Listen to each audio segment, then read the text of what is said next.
It's a beautiful, beautiful, beautiful morning. I have to read this in. So today, I wanted to talk to you about not rushing and trusting God's timing in everything. And I have been testament to this over the past few weeks, in a sense that, not that I felt like I was rushing, but I felt like things were happening at a pace that I couldn't manage or control. And it started to make me feel scattered. It started to make me feel a little bit all over the place. And really and truly, all we ever want in this life is just peace. The peace to slow down, the peace to be able to enjoy these beautiful moments that God has given us. And flow in life, like just everything should always be in a constant state of flow. And if you're not in a constant state of flow, not to say that you always should be, because life has its ups and downs, but being in a state of flow helps you to regain control of the things that you thought you should be controlling. Really and truly, no one should be trying to control anything. The only thing you can control is yourself, what you do, how you act. Now, let me tell you one thing. One thing that I know for sure is that, sorry, I'm slipping everywhere.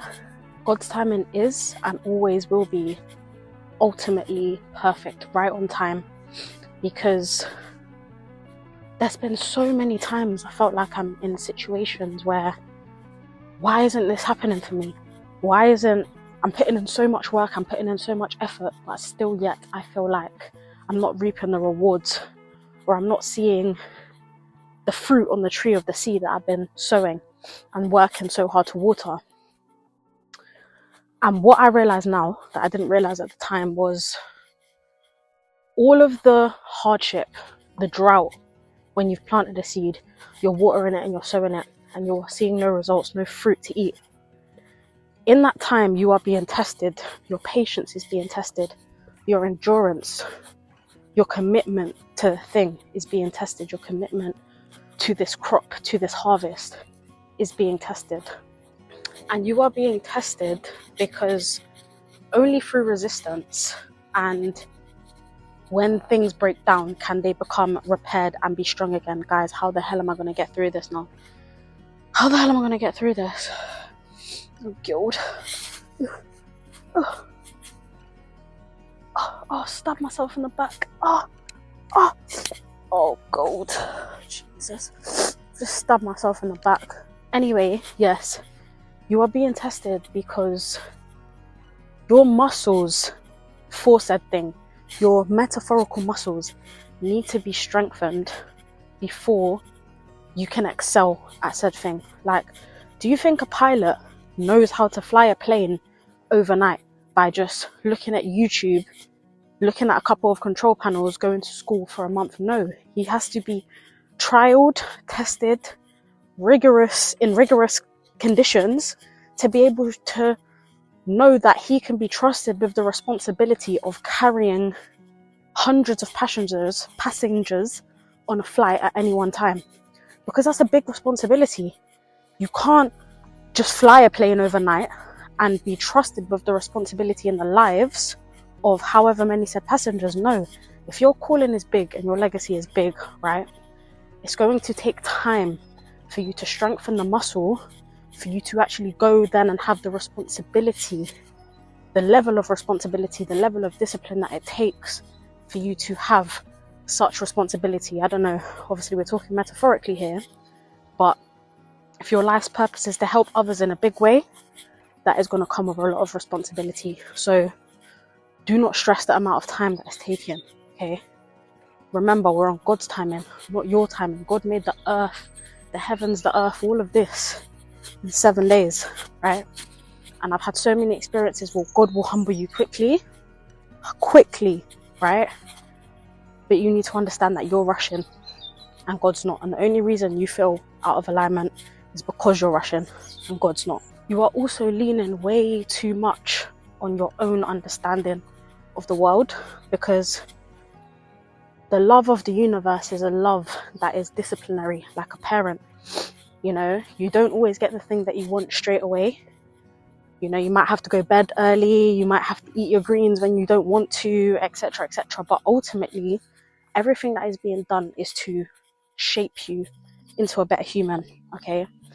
And I went into Waterstones the other day and I couldn't believe, well, obviously I've been into Waterstones before, but I couldn't believe the wealth of books and the wealth of knowledge that can be contained in just one place. And that's just one store.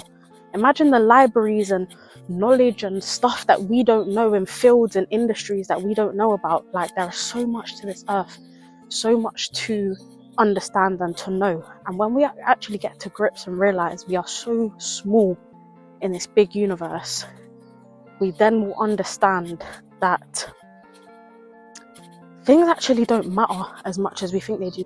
We're placing way too much emphasis on the things that we don't know and feel like we are lacking because there are things that we don't know. When, how long has that been off my head? Tell me, guys. We are placing too much emphasis on the things that we don't know, and we are just one small part in this big universe. So why do you think we need to be stressed about test scores, taxes? Obviously, we do need to be stressed about these things to a certain extent to be able to survive in, you know, this reality, the society that we're in. But come on, man, does that stuff even really matter when we're out in this? How much of that stuff really matters to a tree like this that God created? How much? Not much, right? And life is a journey. We are just put on this earth to experience it and nothing more. We are beings made to experience a human reality, okay? We're having a human experience, and that comes with things like bills, stress, debt, whatever the case may be, right? But we need to learn to dance in it. One day I was just driving down the motorway the other day, and after I had a thought about, you know, finding peace in the journey, there's just a piece of a plastic bag just blowing in the wind, and it looked like it was dancing. And I just thought to myself, if something as insignificant as a plastic bag can dance in the wind and find joy in this life, then I'm sure I can with my life having so much more meaning. And I'm just going to end on this, right?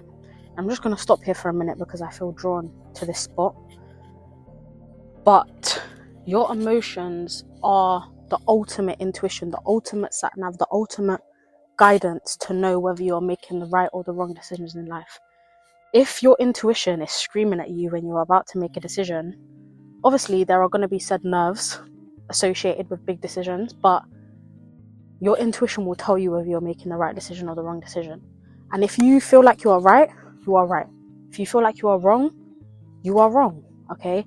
Your intuition, your emotions, your decisions, your gut is picking up stimuli from the external way too fast for you to even be able to comprehend, okay?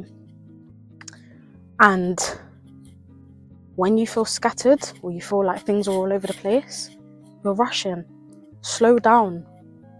Take time to align. Understand what God is trying to say to you in that moment. What is the next best move? Okay, what is the next thing you need to do? But when you feel at peace, aligned in the moment, like God is speaking to you through everything and anything, you find the meaning and the beauty in everything. Trust me, that is when you know that you're on the right path. And I feel like I found that, and I'm so grateful for having been able to find that. I'm so grateful for having been able to find the balance of, you know, leaning on my own understanding that I know God has put into me, and, you know, just trust in the process, also relinquishing control over the not knowing, because it's the not knowing that keeps people stuck. So it's okay to not know. It's okay to put your understanding in something higher than yourself and just flow with the energy of the universe, man. But yeah, if you found value in this content, please make sure to like, comment, share and subscribe. I'd really appreciate it. And I'll see you in the next video.